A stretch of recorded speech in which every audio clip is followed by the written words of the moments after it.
The 2024 Chevy Trax cabin air filter is located behind the passenger side glove box. Its purpose is to trap dust, pollen, allergens, and odors, preventing them from entering the vehicle's interior through the HVAC system. Replacing this filter is a simple DIY task that takes about 10 to 15 minutes.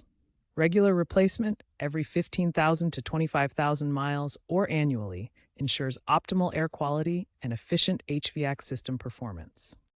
A clogged filter reduces airflow, causes musty odors, and increases HVAC strain, potentially raising energy consumption. Open the passenger side glove box and empty its contents. Locate and depress the glove box damper or remove any retaining clip screws to fully lower the glove box. The filter housing is now visible. Pull out the old filter, which is often held in place by a tab or clips. Insert the new filter, ensuring the airflow arrows point towards the rear of the vehicle, inward. Reassemble the glove box and test the HVAC system.